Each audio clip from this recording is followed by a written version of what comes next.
Oui, shalom papa Yves, que la grâce et la paix, la miséricorde de notre Seigneur Jésus-Christ abondent dans la maison. Voilà, suite à notre entretien de mercredi dernier, mercredi soir, je viens te faire mon témoignage.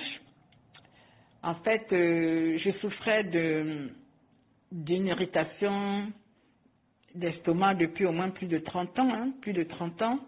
Et cela a conduit à ce que je ne puisse plus manger tout ce qui est lactose, à base de lactose, de lait, les fromages, tout ce qui est à base de lait, tout ce qui est à base de grains, c'est-à-dire le maïs, le blé, tout ça. Je ne pouvais plus rien manger. Même la viande rouge, je ne pouvais plus rien manger, rien, rien, rien. Et quand j'arrivais devant au marché, je ne savais même plus quoi acheter pour venir à la maison manger. Je n'avais droit qu'à manger des feuilles vertes, tout ce qui est feuilles vertes. Même certaines salades, je ne pouvais pas manger. Par exemple, les betteraves, je n'ai pas droit.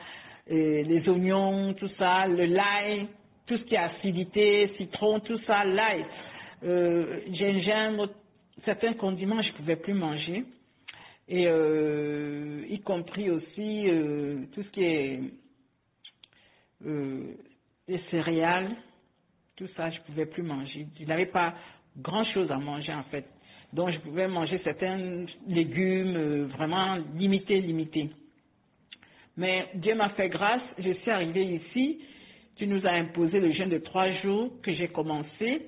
On a commencé par grâce et par ton insistance, parce que c'était un combat aussi d'accepter ce jeûne de 3 jours sans manger, sans boire. Voilà, et tout le temps tu nous disais ou c'est ça ou c'est la mort, c'est tout, il n'y avait pas de choix. Donc le corps a accepté, la chair aussi a accepté à un moment donné. Donc je suis rentrée il y a à peu près 3 semaines ou 4 semaines dans ce jeûne de 3 jours. Et quand j'avais fini ce jeûne, le mercredi soir, j'ai prié dans la chambre, j'ai insisté sur mon ventre, la maladie de mon ventre, mon irritation d'estomac, tout ça, j'ai insisté. À un moment donné, mon nez a commencé à couler pendant la prière. Je tousse, le nez coule, la gorge, ça a commencé comme ça et c'est resté pendant 3 semaines. 3 semaines. Je ne pouvais pas sortir de la maison sans le gobelet, je crachais la nuit, je toussais. Je garde de temps en temps les 2 enfants dans une famille. J'allais là-bas avec mon gobelet, je toussais, les gens étaient là, même des personnes qui étaient dans la maison me demandaient mais qu'est-ce qui t'arrive depuis 2 semaines? J'ai dit je suis dans une épreuve de guérison, donc je ne peux même pas aller voir le médecin. J'ai toussé comme ça pendant 3 semaines, craché. Des fois, je sortais du métro, je tournais dans le coin pour trouver les Kleenex parce que je n'avais plus les Kleenex ici à la maison, je n'avais plus des sopalins pour m'essuyer, pour me moucher. Je tournais pendant au moins 20 minutes pour trouver les sopalins, pour trouver les Kleenex avec mon gobelet. Ça a duré 3 semaines. Et ce mercredi, ça fait 1 semaine que ça s'est arrêté, cet écoulement-là. C'est la mauve, le nez, la toux, ça fait au moins 1 semaine. Donc le dernier mercredi qui vient de passer, la semaine dernière, j'ai fait mon jeûne de 3 jours. Et mercredi, je suis rentrée, j'ai coupé mon jeûne. À partir du moment où j'ai coupé mon jeûne, il y a une lumière, enfin, je ne sais même pas comment décrire, il y a une joie qui m'a inondée. Une joie indescriptible. Je rigolais comme un enfant de 12, 3 jours, de 1 an, de 3 mois. Je rigolais sans cesse. J'en rigolais, je riais. C'était tellement pur, tellement fort que je ne savais pas quoi faire. J'ai rigolé, j'ai ri jusqu'à 3 heures du matin. D'ailleurs, je t'avais même appelé pour dire que papa, qu'est-ce qui m'arrive? Je n'arrive pas à m'arrêter. Je ne fais que rire. Je ne fais que rire. La joie était intense. Exactement comme mon fils Lévis avait dit, mais pourquoi il s'est réveillé après son rêve? Il a vu comment l'enlèvement était là. Et moi, le rire était là pendant toute la soirée jusqu'à 3 heures du matin. D'ailleurs, tu es témoin, parce que je t'ai appelé, je n'en pouvais plus. Il y avait une joie parfaite en moi. Du coup, j'ai remercié le Seigneur parce que avant ce lundi, mardi, mercredi de jeûne, j'avais testé. Comme mon nez ne coulait plus, je ne toussais plus. J'avais testé pendant tout le week-end à manger des choses que je ne mangeais plus. C'est-à-dire, je suis allée m'acheter une crêpe. Parce que la crêpe à base de la farine, je ne pouvais plus manger la farine. Je suis allée acheter des yaourts, c'est à base de lactose, je ne pouvais plus manger lactose. Je suis allée acheter des produits à base de céréales, tout ça, des arachides. J'ai testé pendant tout le week-end dernier, il y a une semaine, j'ai testé et j'ai pas eu mal au ventre. Et mercredi, j'ai remercié le Seigneur après avoir coupé mon jeûne et la lumière est venue tomber, la lumière de la joie. La joie, la joie, la joie. J'étais, en plus, encore, ce qui m'a beaucoup émerveillé, c'est l'enseignement que tu as mis en place par rapport au 8e ange. Ça, c'est quelque chose qui me met dans un nuage. Je suis dans mon nuage, je ris tout le temps. Je dis, mais c'est pas possible. C'est que les Marthe, les Marie, la maman de Jésus ont vécu, les Marthe et Madeleine ont vécu. Marie qui était partie voir la tombe de Jésus le matin, le lundi matin, elle était tellement dans une joie. Me voici aussi aujourd'hui, je suis comme les Marthe, je suis comme les Marie, je suis comme la maman de Jésus qui a accompagné Jésus jusqu'à la mort. Tout ça. Vraiment, je n'arrêtais pas de rire. Ça a duré pendant toute la nuit et le lendemain matin, j'étais toujours sur ce nuage-là. La leçon sur les 8 anges me met vraiment dans une joie incroyable parce que je me dis, mais nous sommes des témoins, nous sommes vraiment des prémices de cette installation de 8e ange avec notre Père. C'est pas une histoire qu'on lit dans la Bible, c'est nous, avec toi, comme du temps de Paul. Donc ça me met dans une position de joie indescriptible. Voilà, papa Yves. Et je remercie le Seigneur vraiment qui m'a guéri. Je remercie ce papa-là, vraiment qui m'a envoyé dans ce couloir. Je mange tout, je mange sans arrêt, je mange sans arrêt, je mange tout maintenant, je mange tout. Je viens de finir même mon pot de yaourt à base du lait, de lactose. Je mange tout.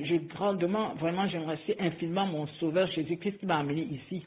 Et que tu nous as imposé ces 3 jours de jeûne. Sans ces 3 jours de jeûne, je pense que je ne pouvais pas trouver la santé, cette santé de mon estomac. Je ne pouvais pas. Je ne pouvais pas. Je ne pouvais pas. Merci Seigneur, merci, merci. Amen, amen. Bon, maintenant, ce que je voulais savoir, non, par rapport à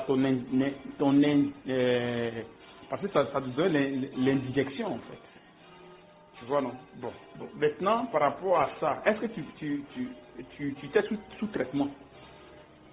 Par rapport du fait que tu ne manges pas tant, est-ce que les médecins t'ont mis sous traitement?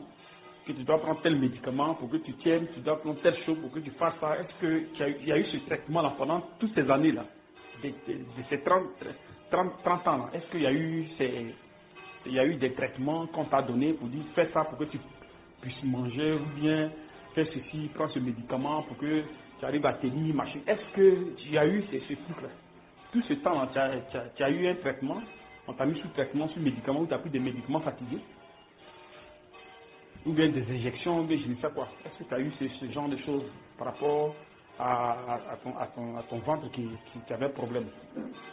Ou bien, parce que souvent tu me parles, non, c'est parce que je suis vieille, j'ai l'ange avancé, ceci, c'est cela. Est-ce que tu as eu des médicaments, ou bien même des médecins t'ont dit que ouais, c'est parce que tu prends de l'âge, ou bien c'est parce que c'est comme ça, ou bien. Qu'est-ce que tu en dis de ce truc-là?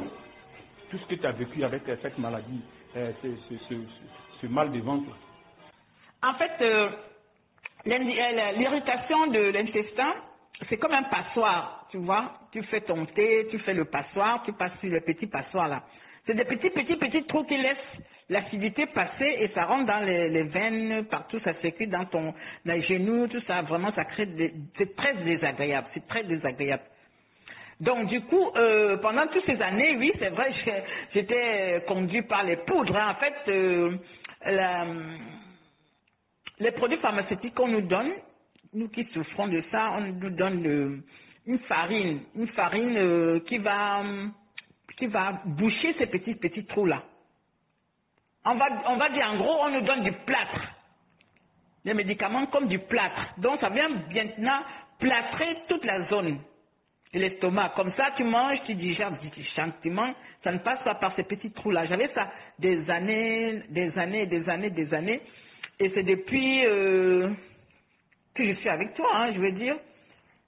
Non, depuis 1 an, l'année dernière, l'année 2021, que je commençais à me soigner, boire les plantes, prendre les trucs naturels, j'ai laissé tout ce qui était pharmacie, et je suis rentrée plutôt dans les produits comme l'argile, les plâtres d'argile, boire les jus d'argile, tout ce qui était naturel, j'avais laissé la pharmacie, mais j'étais suivie par des médecins, enfin pas traditionnels, mais des médecins héboristes et les herbes. Je prenais beaucoup d'herbes que j'achetais aussi par les pharmaciens, par des gens qui ont fait des études ici pour soigner les gens à bas de tout naturellement, la nourriture, ils me donnaient aussi ce que je pouvais manger, ce que je pouvais éviter, tout ce que je t'ai dit que j'évitais, là c'est eux qui m'ont donné la liste de tout ça. Et voilà. Donc ça me soulageait pas, hein, je suivais bien, mais c'était compliqué parce qu'il faut boire l'aloe vera, il faut manger ceci, il faut boire ceci. Des choses qu'il faut éviter. Tout ce que je t'ai cité là, ce sont des personnes qui ont fait des études de naturopathes qui m'ont donné toutes ces listes des choses à éviter à manger. Sinon, des années, j'étais sur Gaviscon, tous des produits pharmaceutiques, j'étais dedans depuis. J'ai arrêté tout ça depuis au moins 3-4 ans. Mais j'étais suivie par les médecins naturopathes. Voilà, c'est ça. Et voilà, et depuis que voilà, je bois des choses, je mange, j'évite des choses qui me demandaient de ne pas manger, que si je mange ça, ça va irriter. Tous ces lactoses là, tout ça, ce sont les naturopathes qui m'ont donné des choses à éviter. Voilà. Ah, mais sinon que moi je te disais, tout le temps je te disais que on doit plus avoir ce genre de trucs là. Parce que tout ce que Dieu a créé, tout est bon. Alors, donc rien ne doit être rejeté, au fait. Bon, si nous sommes des enfants de Dieu, et qu'il y a certaines choses qu'on rejette, c'est qu'on a des problèmes. Sinon, le Seigneur me écrit dans sa Bible, dans son truc, que rien ne doit être rejeté. Donc, c'est-à-dire que la parole dont il parle ici, rien ne doit être rejeté, que tout a été sanctifié, mais ça a été sanctifié pour les enfants de Dieu. Sinon, nous savons que Dieu a maudit la terre, il a maudit l'homme, il a maudit tout ce qui sort de la terre.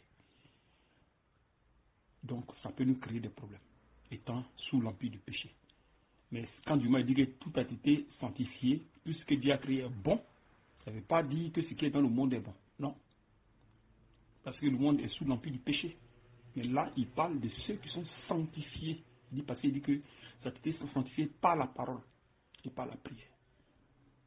Donc, si on mange cela, vous pouvez comprendre ça avec action de grâce. Tu vois. Donc, je t'ai demandé, c'est sûr que qu'est-ce qui est impossible à Dieu? Et tu me parles de ta diète, machin, mais tu n'y croyais pas au fait. Tu vois. Mais je te disais que non. Tu n'étais pas plus vieux que Abraham. Tu vois. Tu n'étais pas plus vieux qu'Abraham. Tu n'étais pas plus vieille qu'Abraham. Et même au côté même de ton mariage, par rapport à l'enfant, il dit moi que je suis vieille, qu'est-ce que j'ai fait encore? Il dit que tu n'étais pas plus vieille qu'Abraham. Abraham a fait son enfant quand il avait 100 ans. Tu vois. Donc, c'est une question de péché qui nous crée des problèmes. Avec tous les médicaments que tu as eu à prendre, on t'a mis sous traitement, ils ne savent rien, ils font les choses comme ça. Si tu as vomi, c'est toutes ces choses que tu as encaissées, là, les médicaments, ces choses-là, c'est tout cela qui t'a créé problème. Donc, tout ce que tu vomissais là, c'était toutes ces choses, toutes ces maladies-là, condensées dans ta personne, là, qu'il fallait enlever, déboucher tout pour que tout quitte. Là, il faut te dire que quand vous vomissez, vous faites des crachats, ce sont les esprits, ce sont les esprits démoniaques. Donc ces médicaments sont liés à des esprits. Ce sont des esprits. Quand vous rôtez, vous faites ceci, ce sont les esprits démoniaques, des trucs empoisonnés, liés à des démons. Tu vois. Donc courage. Que le Seigneur vraiment nous aide beaucoup à nous débarrasser de toutes ces choses. Parce que le chrétien normalement doit tout manger. On doit tout manger, tout. Rien ne doit s'interdire dans notre ventre. S'il y a quelque chose qui est interdit dans notre ventre, c'est qu'il y a problème. Sinon, le Seigneur a tout sanctifié. Tout a été sanctifié. Et le chrétien ne met pas des choses qui sont empoisonnées, non. Donc, c'est un peu ça. Amen, mon papa. Amen. En tout cas, ça m'a trop remué. Trop remué, vraiment. Parce qu'on a toujours l'habitude de lire des choses, de lire des choses. Maintenant, c'est à nous. Nos arrière-petits-enfants viendront voir ce qu'on a installé. C'est vraiment, ça m'a trop remué. Beaucoup. Merci Seigneur, merci, vraiment merci. Grand merci Seigneur. Merci Papa Yves. Merci beaucoup. Merci. Merci vraiment. Longue vie pour nous inspirer encore beaucoup de choses. Longue vie à ma soeur aussi à la maison, ma fille, aux enfants. Longue vie, vraiment. Merci Seigneur Jésus, merci. Et je suis en train de parler de ta santé. Jusque-là, tu vois que je suis en train de parler de ta santé. La santé que le Seigneur t'a donnée, où tu ne croyais pas du tout. Donc, je suis en train de rafraîchir la mémoire pour que tu te rappelles de ce que tu me disais ici par rapport à ta vieillesse.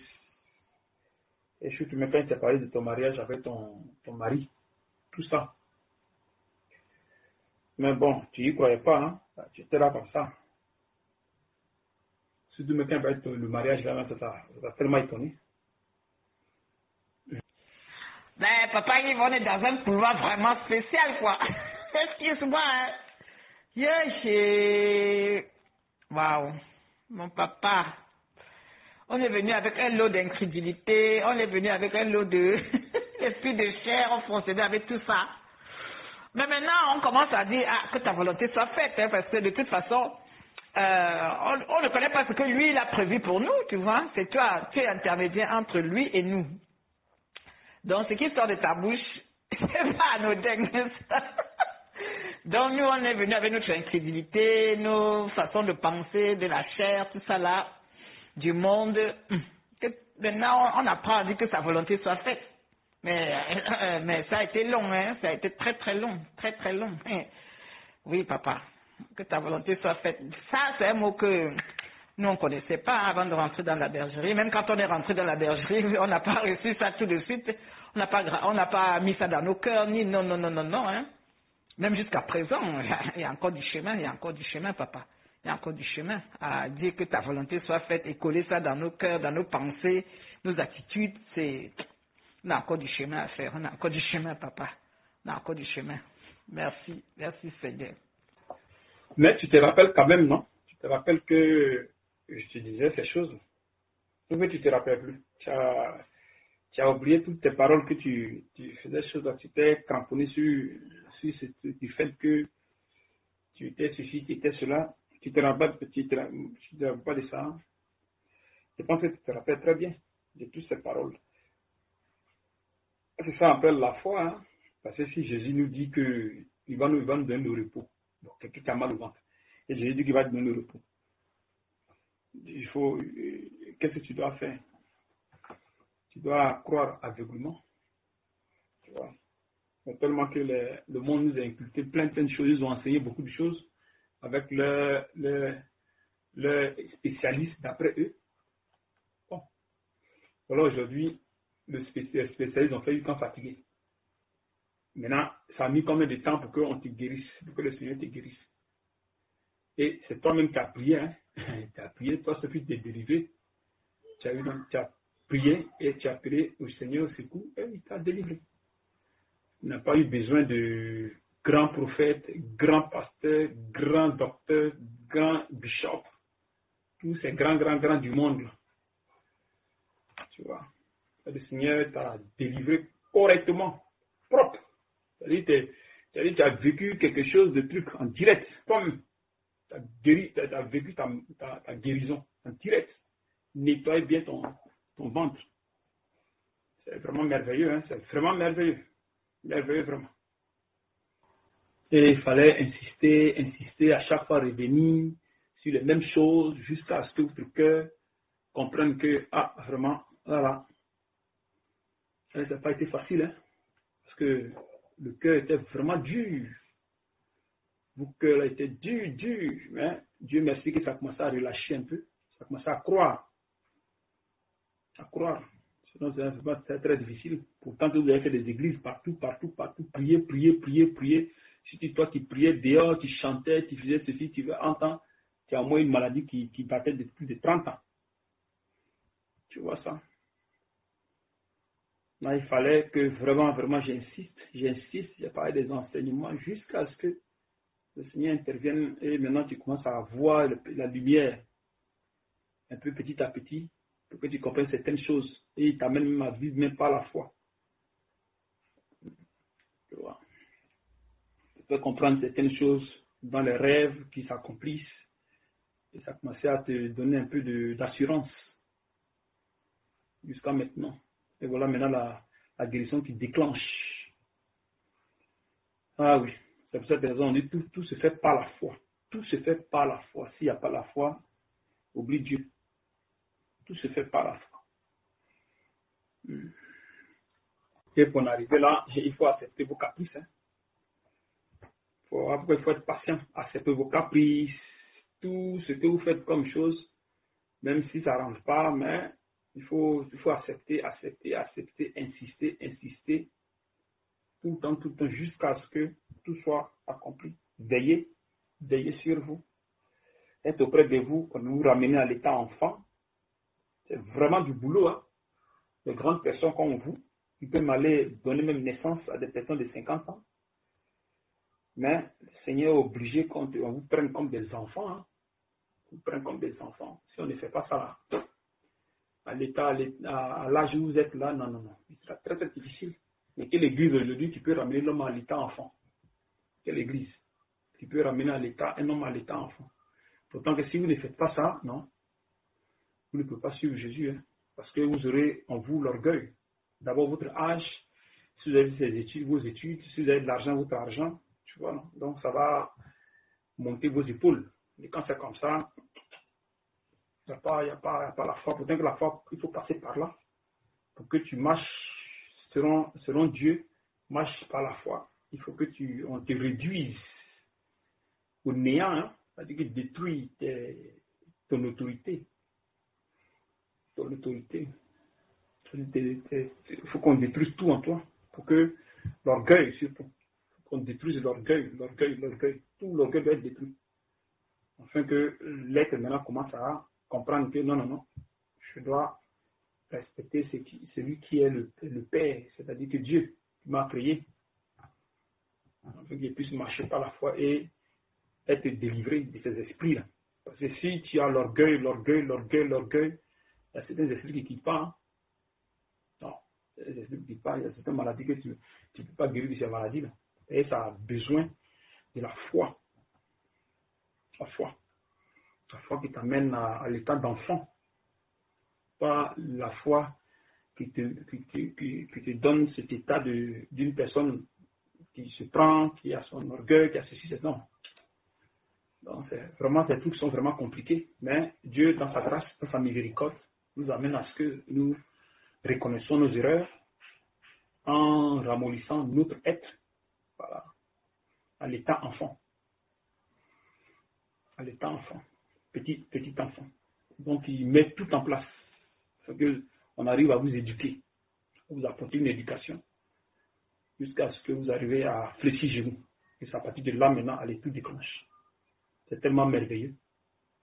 Oui, papa Yves, je ne peux pas oublier tous ces exhortations, tous ces encouragements, tous ces rappels par rapport à ma santé, par rapport au rêve que j'avais vu mon mari en train de se fâcher pourquoi tu avais déchiré l'acte de mariage et tout ça là.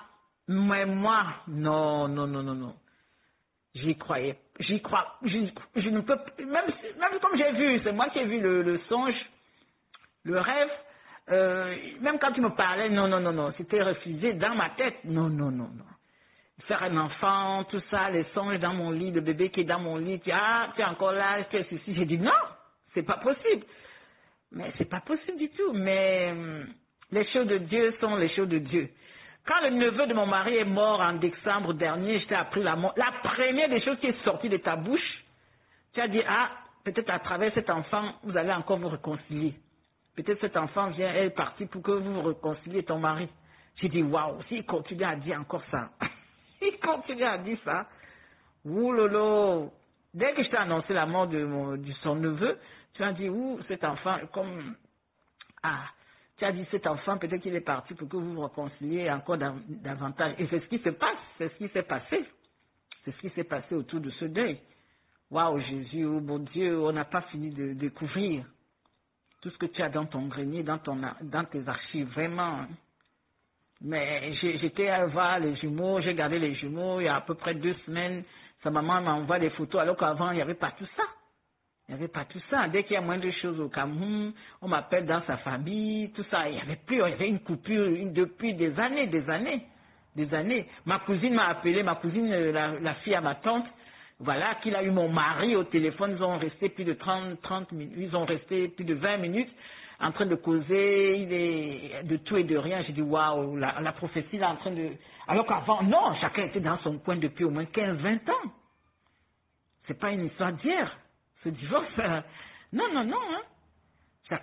Chaque famille était dans son coin, mais depuis qu'il y a le deuil, décembre dernier, du neveu, c'est comme si, bon, rien n'était, quoi.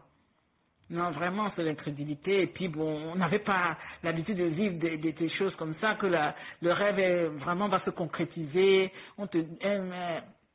Un conducteur qui te donne des révélations qui se concrétisent. Non, non, non, non. Non. Non, c'est pas possible. Donc, pour nous, c'est tout ce que tu me disais, bon. Et j'avais déjà ma façon de fonctionner, j'avais déjà mis ça, le mariage, les bébés, tout ça. Non, non, non, non. J'ai dit non. J'ai ma petite vie qui est bien cadrée depuis des années. Non, non, non, non. Donc voilà, papa, voilà, c'est l'incrédulité que nous avions amené des dénominations. Et ici, c'est autre chose. Ici, c'est les armes des apôtres. Ouais, c'est ça, c'est ça. On est dedans, on est dedans. Au nom de Jésus. Je lui demande pardon pour toutes ces incrédulités. Parce que je ne connaissais pas. Je ne connaissais pas. On faisait des nuits de prière, des longues prières, des semaines, des jours. Mais on est là. Rien ne bouge, rien ne change. Au contraire, ce que tu as amené, ça s'empire encore davantage. Que Dieu ait pitié de nous, qu'il me pardonne. Vraiment. Merci papa Yves, merci. Merci vraiment. Merci Jésus, merci. Oui, c'est vrai qu'il y a la barrière de l'âge, la barrière de l'orgueil, la barrière des diplômes, la barrière de l'enfant de ministre, la barrière de telle famille où je suis sortie, mais tous ces exemples sont dans l'évangile. On voit même le Seigneur, hein, il a laissé sa gloire pour venir pour naître dans une crèche. Et il a grandi avec des pauvres ouvriers. Il disait, toi, viens, suis-moi, toi, viens, suis-moi, tu es pécheur, viens, suis-moi, ainsi de suite. Donc, il a oublié toute sa gloire pour devenir un simple homme comme toi et moi, jusqu'à la croix. Donc ça, c'est des choses que nous lisons, mais ça ne colle pas à notre orgueil, ça ne brise pas notre orgueil, pas du tout. Et je lui rends grâce, ma voix vraiment ramollie. Parce que je me rappelle qu'au début, c'était compliqué. Combien de fois... à cet orgueil m'a amené à raccrocher, non, je ne reviens plus, toi pareil, tout ça. C'est pas facile, mais comme Dieu avait décidé et prédestiné dans ma vie, dans mon destin, que je devais être là, et je suis là, malgré, je grandis, je commence le voile commence à sortir de mes yeux, de mes pensées, de mon cœur, et la preuve est que voilà, la délivrance de ma maladie, c'est la preuve que Dieu m'a vraiment fixé ici. C'est pas de moi-même, c'est Dieu qui m'a fixé ici. Et voilà, et puis que j'ai tourné aussi, j'ai tellement tourné de là dehors, j'ai tourné, je suis vraiment la reine des personnes qui ont tourné dans les églises de dénomination, ainsi de suite, pour que je comprenne, avant d'arriver ici, que je comprenne que dehors, voilà, il y a telle chose, il y a telle chose, il y a telle église, il y a tel fonctionnement, telle façon de fonctionner qui ne marche pas. Je lui rends grâce de m'avoir amené ici au terminus. Oui, hein, je suis vraiment... C'est pour ça que je suis dans cette joie-là. Parce que j'ai cherché Jésus, j'ai cherché Jésus-Christ. J'ai cherché Jésus-Christ. Ah oui, j'ai cherché Jésus. Hein. Donc cette joie qui explose en moi ce mercredi, c'est le résultat de cette recherche de Jésus. J'ai fouillé partout pour chercher Jésus. Et même la louange que je t'ai donnée, ça vient de cette inspiration d'avoir fouillé. Oh là là, merci Seigneur, merci vraiment de t'avoir laissé trouver ici, dans ce couloir. Merci Jésus-Christ, merci beaucoup. Amen. Et vous comprenez qu'il y a des maladies qui sont là pour être guéries par comment dirais-je, par obéissance. Plus d'obéissance au fait. Puisque l'être humain n'est pas obéissant, donc il y a des maladies qui sont là, ça ne va pas guérir. Parce qu'il faut que tu sois obéissant. Mais pour être obéissant, il faut qu'on circoncis ton cœur. Quand ton cœur est circoncis, ça t'amène à l'état enfant. Pour que maintenant cette maladie-là quitte. Voilà. Pour que cette maladie quitte. Sinon, s'il y a encore l'orgueil, et que tu dis que tu as la foi pour être guéri, non, ça ne marche pas. C'est compliqué. Mais il faut que Dieu t'amène à l'obéissance, à l'obéissance, pardon, afin que ton cœur arrive maintenant à céder. Quand ton cœur cède maintenant, allez, ça commence à œuvrer pour Dieu.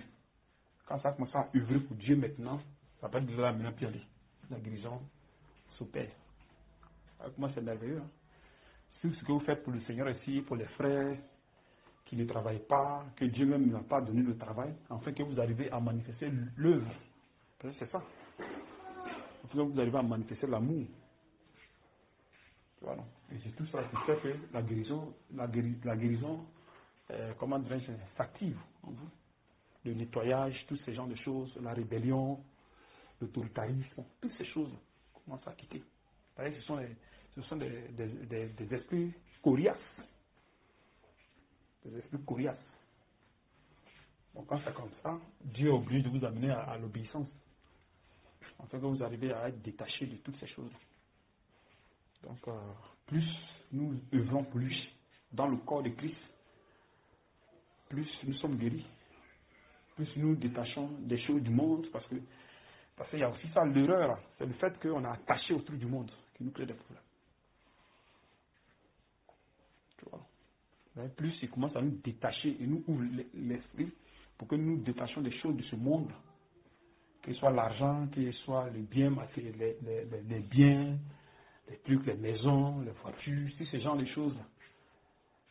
Toutefois qu'on commence à se détacher des enfants, du mari, des cousins, des neveux, toutes ces choses, toutefois on commence à se détacher de ça, la guérison s'opère. Parce que il y a les esprits qui sont derrière, hein, et ils sont très contents. Quand on est attaché à ces choses, ils sont très très contents. Donc, ils dansent bien en vous, puis ils sont là. Tu vois. Et ça fait que vous ne pouvez pas être guéri. Quelqu'un va venir vous dire non, c'est cela, mais si la personne qui vous fait ça, si lui-même n'a pas cette foi-là, pour vous amener à l'obéissance, ou bien pour que lui-même, sa grâce, vous guérisse, non, c'est pas possible.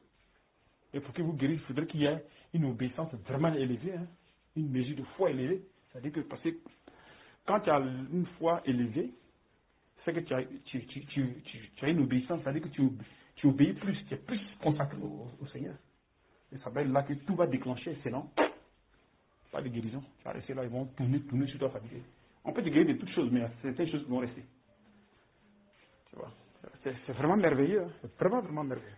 Pour vous amener à l'état enfant, il y a une raison, hein. Il y a une raison. Parce que Dieu ne fait rien pour rien. Hein. Dieu ne fait rien pour rien. S'il dit ces choses, il y a une raison. C'est que c'est lié à quelque chose. C'est lié à quelque chose, afin que tout ce qui vous accable comme maladie, là, puisse se détacher de vous. Sinon, c'est zéro. Il y a une raison. Dieu merci, qu'à chaque fois que nous avançons dans la foi, nous grandissons et nous fait découvrir beaucoup de choses. Beaucoup de choses. Des choses qu'on pensait être juste là. Dieu dit non, c'est pas ça. Vraiment. Plus il réavoue notre cœur, plus on devient sensible. Plus notre cœur accepte le pardon et nous facilite à prendre les choses comment dirais-je, en fair play. C'est-à-dire ne pas considérer les choses du monde, en fait. Vraiment, que ta volonté vraiment soit faite. Hein. C'est tellement émouvant que la vie même pour toi-même, c'est plus rien. Hein. Il nous amène même à ce que nous, on ignore même ce qu'on appelle la mort. C'est-à-dire qu'on n'ait pas peur de la mort, qu'on n'ait pas peur de mourir comme Paul. Et tout cela fait partie de la foi qui doit nous enlever sur la terre. Afin qu'on soit léger. Parce qu'il nous amène à ce qu'on soit léger. Et si tous ces bagages qui sont en nous, là, comment on peut aller au ciel avec ça? On ne peut pas. On ne peut pas, il y a le poids qui nous tient. Donc on ne peut pas être enlevé comme ça. On ne peut pas être enlevé. Il faut qu'on soit comme lui comme lui qui a été léger puis il est parti. Parce que quand il a été ressuscité, là, après l'obéissance, tous ces chicottes, toute cette haine sur lui, là, il a déchiré son corps, tout ça a disparu. Donc il a laissé ça dans le tombeau. Voilà. Donc, il faut aussi, ça sera aussi pareil pour nous. Hein. Ça sera aussi pareil pour nous. On doit laisser tous ces esprits, toutes ces choses qui sont liées, qu'on a liées dans ce monde. On doit tout laisser pour qu'on soit léger, pour être enlevé. Donc ça aussi, ça nous permet de nous dégager des maladies et autres qui sont en nous que nous-mêmes on ignore. Que Dieu vraiment, que toute la gloire lui revienne. Hein. Et que toute la gloire revienne au Sauveur Jésus, que toute la gloire lui revienne. Je suis sortie marcher un peu. Vraiment, c'est indescriptible. On ne peut pas décrire, il n'y a pas de mots, quoi. Nous qui sommes encore à l'initiative, si on est à ce niveau-là, je ne sais pas comment vous vivez, vous, nos conducteurs, je ne sais pas. Étant sur la terre et avec tout cet esprit qui est en vous, je ne sais pas comment vous conjuguez tout ça. Vraiment, c'est merveilleux, quoi. Je ne sais pas. Nous qui sommes encore des bébés, là, on est en train d'être émerveillés tous les jours. Moi, je suis émerveillée. Mais d'ici 5 ans, 10 ans, je ne sais pas comment je serai, moi. Je ne sais pas, papa Yves. C'est tellement... C'est une vie différente. C'est une vie différente. Tu es sur la terre, n'étant pas sur la terre, c'est vrai. Et les gens qui sont autour de toi, tu ne peux pas partager ça avec personne. Dis que voilà une expérience, voilà mon témoignage. Tu ne peux rien. Tu vis ça tout seul. Un bénéfice tout seul de toutes ces grâces, de toute cette transformation, de toute cette évolution spirituelle. C'est vraiment... Il n'y a pas de mots, papa Yves, il n'y a pas de mots, Vraiment, gloire à Dieu. Gloire à ce Jésus-Christ. Je ne sais pas quels étaient ces critères pour dire que toi, tu vas rentrer dans la bergerie. L'autre, non. L'autre, vraiment... J'ai tellement de millions et de milliards de questions à travers cette vie, cette nouvelle vie-là. Vraiment, je lui rends grâce. Je lui rends grâce, papa Yves, je lui rends grâce. Waouh, Seigneur Jésus. Merci, la délivrance, les esprits. On est là, on marche dans la rue, on marche dans la vie tous les jours. On est dans une ignorance énorme par rapport à tous ces esprits, tout ce qui nous arrive, tout ce qu'on a dans notre corps. L'ignorance qui amène les esprits en nous, les accompose, les esprits qu'on accumule. Oh Dieu, Seigneur, gloire à toi Jésus-Christ, de nous avoir enlevé les écailles de nos cœurs, de nos yeux, de nos pensées, pour rentrer dans ce monde, un nouveau monde, que tu peux y rentrer que quand tu es invité par lui-même, Jésus-Christ. Vraiment, c'est merveilleux, c'est très merveilleux, papa Yves, c'est merveilleux. Ouh, merci Seigneur, merci. Ce que vous vivez ici, là, c'est la vie de la foi, hein, attention. Hein. Nul ne vit ça sur la terre. Hein. La vie de la foi, là, nul ne vit ça sur la terre. Parce que les gens, qu'est-ce qu'ils appellent Jésus qu'est-ce qu'ils appellent témoignage? Du fait qu'ils ont la belle maison, ils ont la belle femme, ils ont la belle voiture, ils mangent bien, c'est ça, c'est tout, il n'y a rien d'autre. Ils ont une grande église, ils ont beaucoup de fidèles, ils ont beaucoup d'enfants, ils sont guéris, c'est ça qu'ils appellent témoignage. Mais par contre, vivre par la foi, le témoignage de ça, c'est du fait que tu vis avec des problèmes. Et tu as la paix dans le cœur. C'est différent. Donc ça fait que les gens ne peuvent pas... Tu vas expliquer à qui tu expliques ça. Si ce n'est que à ceux qui sont dans la foi. C'est eux qui connaissent ces choses-là. Parce que c'est eux qui vivent. Tu vois. Donc ça veut dire que si la personne n'a pas la même mesure de foi que toi, tu vas lui expliquer une vie comme ça, il va rigoler. Il va te dire, mais celui-là, il est fou. Il n'y va pas. Tu vois un peu, c'est ça. Parce que quand tu vois qu'il te dira que non, Dieu, ceux même qui sont dans les églises, là, il faut qu'on s'en mais quand tu vas trop exagérer dans Dieu, on te dit non. Il faut laisser Dieu à part, mais toi aussi, il y a ta part aussi. C'est ce qu'ils vont te dire. Tu vois. Ça veut te dire que la foi n'y est pas. Parce que vivre par la foi, c'est aussi vivre avec les épreuves, sans toutefois avoir l'inquiétude, sans toutefois murmurer.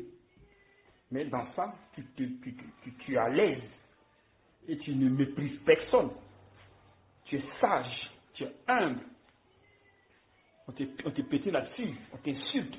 Tu ne dis rien, tu ne répliques pas. Et qui vit ça dans les églises? Personne. Donc si tu as un tel témoignage là, qui va t'écouter? Personne ne peut t'écouter. Tu vois un peu. Personne, tu ne peux partager à personne comme tu le dis. Tu vois. Sinon on connaît le témoignage du monde. Hein. C'est comment les témoignages, on sait. Donc, c'est toute une joie, et une nouvelle vie que le Seigneur est en train de former, une nouvelle famille sur la terre.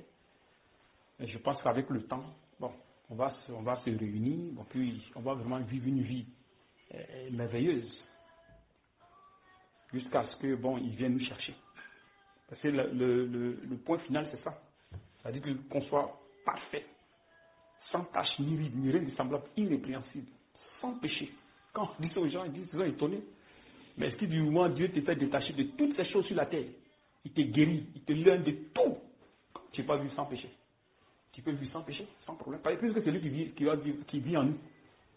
Donc, si tu dois vivre sans péché, c'est lui qui vit en toi. Ce n'est pas de tes propres forces.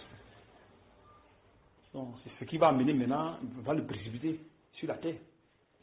Tu vois un peu, il verra des gens qui sont sur la terre, qui vivent selon lui sa volonté. Donc, on ne fera plus les choses à partir de la chair, mais de l'esprit. Tu vois, en pardonnant aux autres les péchés, les iniquités, tout ce qu'ils nous font, toute l'injustice. On pardonne tout en avance. C'est ça. Et toute la gloire nous revienne.